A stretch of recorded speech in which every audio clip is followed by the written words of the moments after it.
I've been all over the world and driven a huge amount of fun things, from ice driving in the Alps to off-roading in the Namib Desert. But today is something a little bit different. I'm here in the fine state of Minnesota to drive a tank. It weighs as much as a house!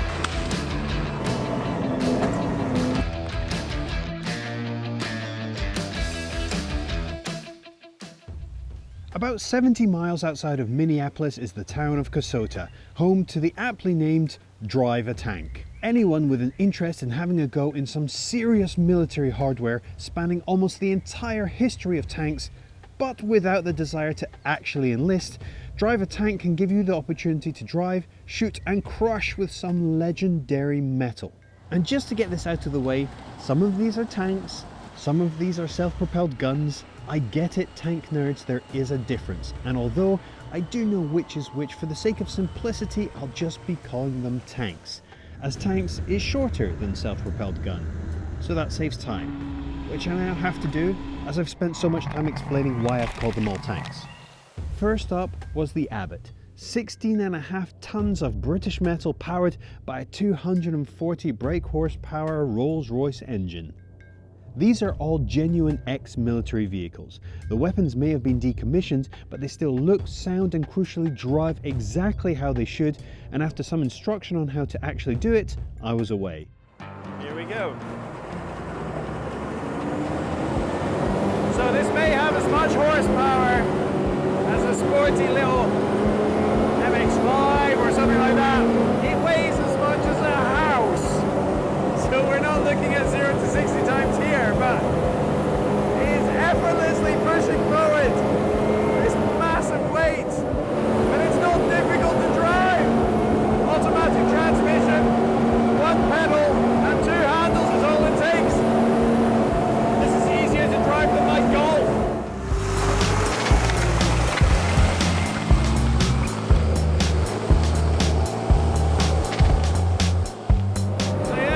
Water is no obstacle for this thing.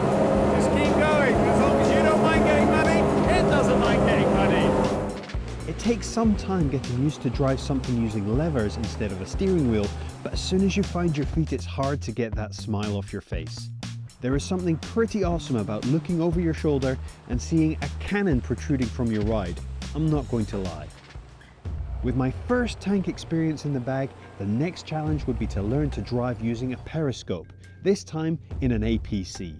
The controls would be the same, but instead of my head sticking out of the vehicle, I'd be tucked safely inside looking through a letterbox-sized periscope to see where I was going. Now completely sealed inside, I could start to appreciate how cramped and tight it is inside these kinds of vehicles.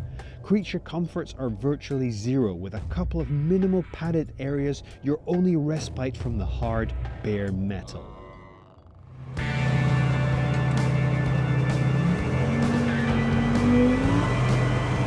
Trying to move a bigger vehicle more accurately. Now all of a sudden this track feels half as wide.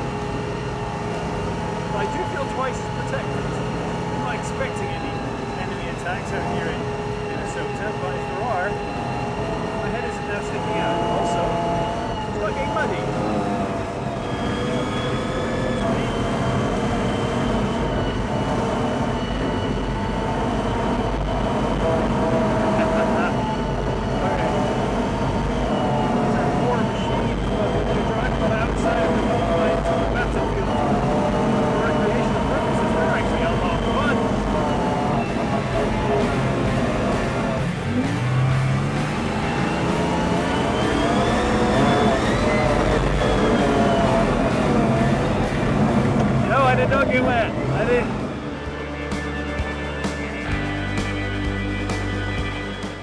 Now it was time to combine those experiences I'd had and take it to the next level with this, the Sherman.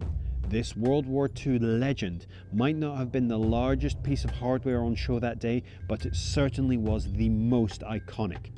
Arguably one of the most famous of its brethren, the profundity of this machine isn't lost on you as you climb on board.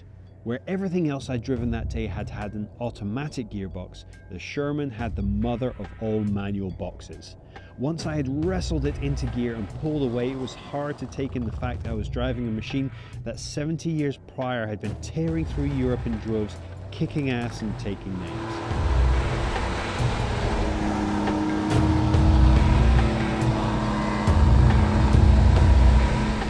Did I mention that all the weapons on these tanks had been decommissioned?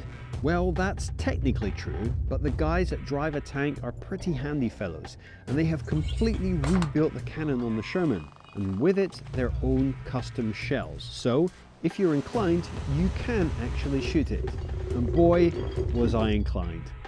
The shells are made from a secret combination of ingredients that make quite the impact, but none of the destructive damage. Switching to the gunner's position in the tank gives a whole new perspective on the experience. Driving around, hunting for targets, aligning your sights and then actually firing a giant cannon and watching the shell explode in a safe cloud of powdered smoke. I'm sure it wouldn't take much to convince you how fun it was. Start fire. Firing.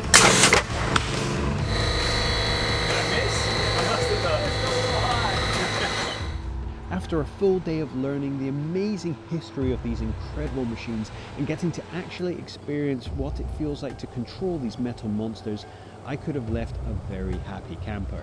However, there was one more machine I fancied having a go in before I left. Behold the behemoth that is the Chieftain. The Sherman may have been iconic, but the Chieftain looks like it could eat it for breakfast. And what do you do with a 25-foot long 55-ton tank? Well, you use it to crush a car, of course. Turns out, it's excellent at it.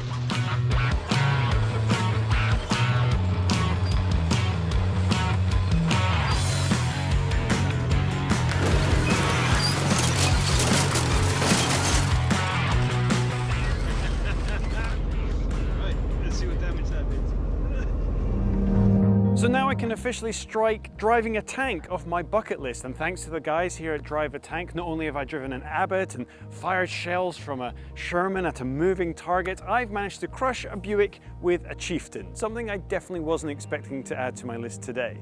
And not only that, I get a souvenir and the number plate and the keys to the ride. I'm not entirely sure that's as useful as they think it is, but still, a fantastic day has been had, and driving a tank is an experience that I can wholeheartedly recommend.